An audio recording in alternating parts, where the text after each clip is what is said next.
State introduced fear on the minds of some citizens when the issue of overvoting came up and people were asking where was the beavers. But now you know the number of accredited as against the result. It will reduce a lot of suspicions and make it more transparent.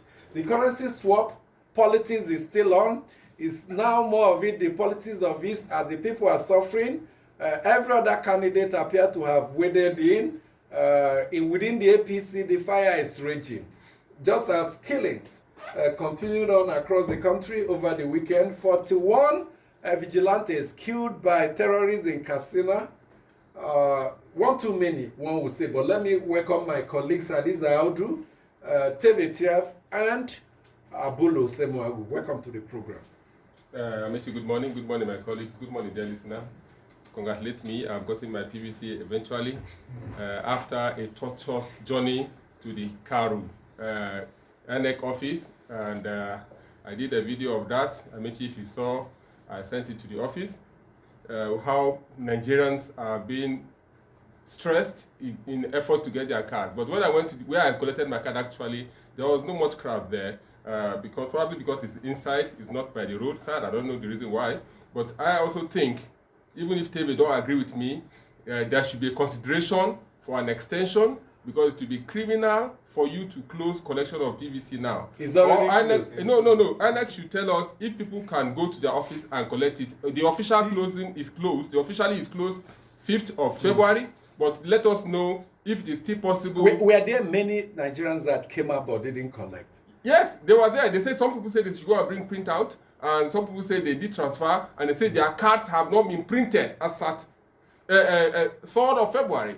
Their cards have not been printed. Now, the problem, the challenge INEC has is that it needs to take into account the number of PVCs collected. And INEC has to take account of all this and publish it before the election. So how many days to the election? About 20 or 19 days. So they need time to do this housekeeping. So a collection close to the election will put them in a tight corner. Yes, we are not saying they should make it collection close to the election. At least you can just tell people that have not collected after the official closing hours, they can still have access to your office and collect their cards.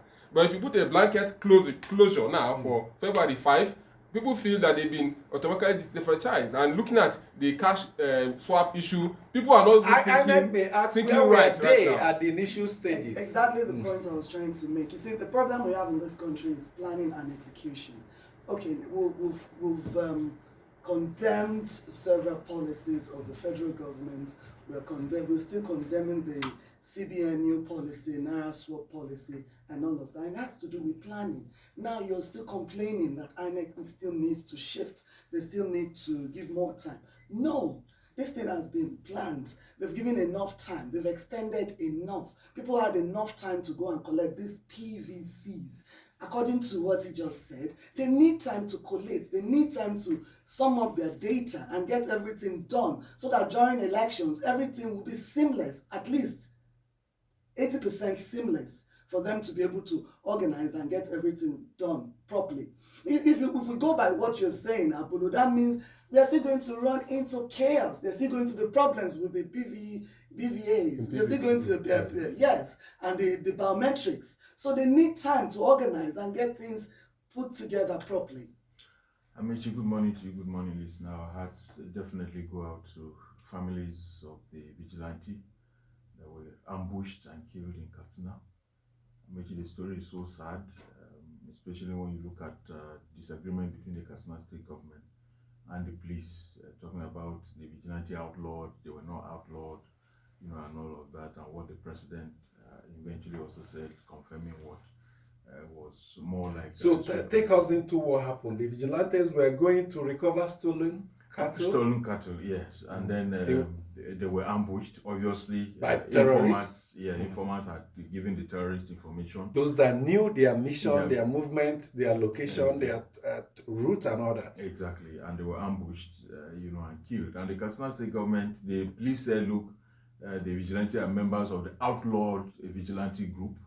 But the Katsina state government is saying that is not the case. A committee has been set up, to look at all those issues. But definitely those lives that were lost will not be brought back. That is the sad truth, and it speaks volumes. Though this may not is a major incident, after a long time, you will agree. It shows that something needs to be done, especially in some of these places, working with the civilian security agencies like the vigilante, and all of that. The police need to work in Katsina, precisely, need to work with, most of these, they know the terrain, is their communities, they know it much better than when the policemen were deployed, to eventually serve in Katsina. So let's put things clear. The vigilante service was it established by the Katsina State government? The vigilante service, like we know, is a volunteer group. It has always been there. But more of a self-help. Self-help. In this instance, there are even reports, that they had safe-made weapons that the police seized from them, and before then, and things like that. So we need to work out all of this. Community policing, it's a whole lot. The security architecture, it speaks volumes to what needs to be done. Now, in some states of the Federation, you see a State House of Assembly enact a law, vigilante services, like in Benue, like in many other states. In some other places, you also see community members come together, where I live in Abuja. At some point when there were some security threats, we grouped ourselves and we kept vigil all through the night. So somehow you see people against stress, they resort to self-help. They can't fold their hands and call security agencies that will not respond, and they resort to self-help. And if you go to rural areas, you see more of them where you don't have the state's presence, where the Nigerian state does not have presence. So when they organize this vigilante, the security agencies at some point will say they are illegal. The people may defend that it's not illegal. The state government may make, and it presents a conflicting statement. And I think when we ask that an emergency meeting of the National Council of State be convened, so that this will be thrashed out. If we want to create state police, we'll do it legally, work out arrangements, strict, clear arrangements on how vigilantes can operate. But it appears everybody is on his own in Nigeria. I mean, we have the Vigilante Association of Nigeria, who say they have over 3 million men working with them. And I think it's a retired colonel also that said he's the chairman and he's calling for legal backing. Is there a bill in the National Assembly? Yeah, he said there is a bill. The last time I checked, he said there is a bill. There are over 3 million. And if they come on stream, they have the legal backing to carry arms and to carry some kind of arms. Guns. Good. So, but Amaechi, you have rightly said there's a disconnect. The police is in charge of security in a civilian government. What is the coordination? In my local area too, we have some vigilante persons there who, after getting criminals, they hand over to police, and police will report that they are the one that got them.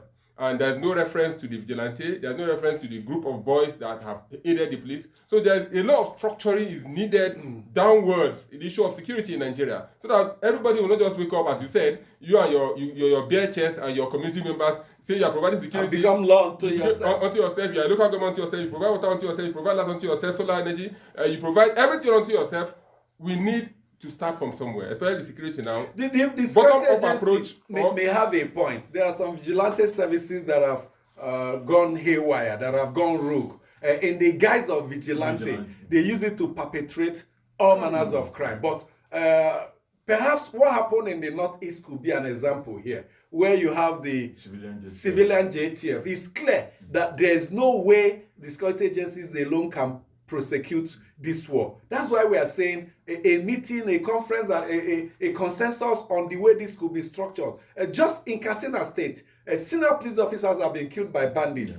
Same way, the president's convoy was attacked in Katsina State. Same way, vigilante services are also being attacked. In my state, Anambra, in fact, 2 kilometers from my town over the weekend, 3 members of the vigilante services were killed by gunmen. So it is one thing we can't run away from, the vigilante services, but what we must do is to coordinate and streamline.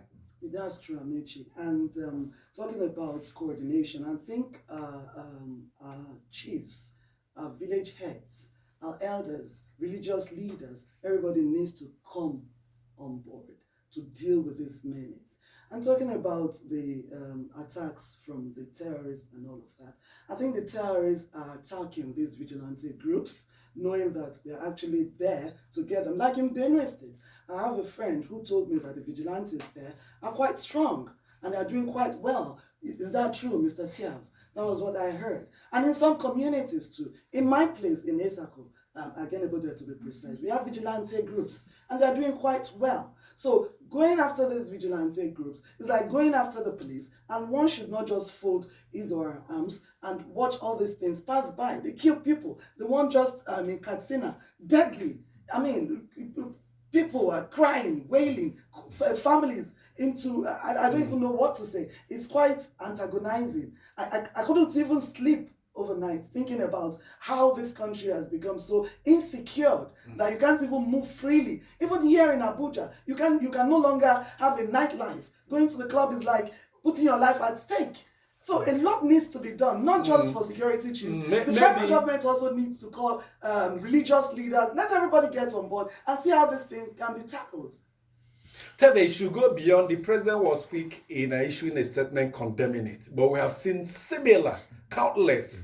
We bring them to book. We have asked, one of our writers wrote here and asked, where is that book that they will bring them to? Yes, he was right to do that, but is it that this action, considering the limited number of period he has, there's nothing he can do? Has he pushed the problem over to the next administration? Amechi, is one of the challenges the next government will definitely inherit moving forward.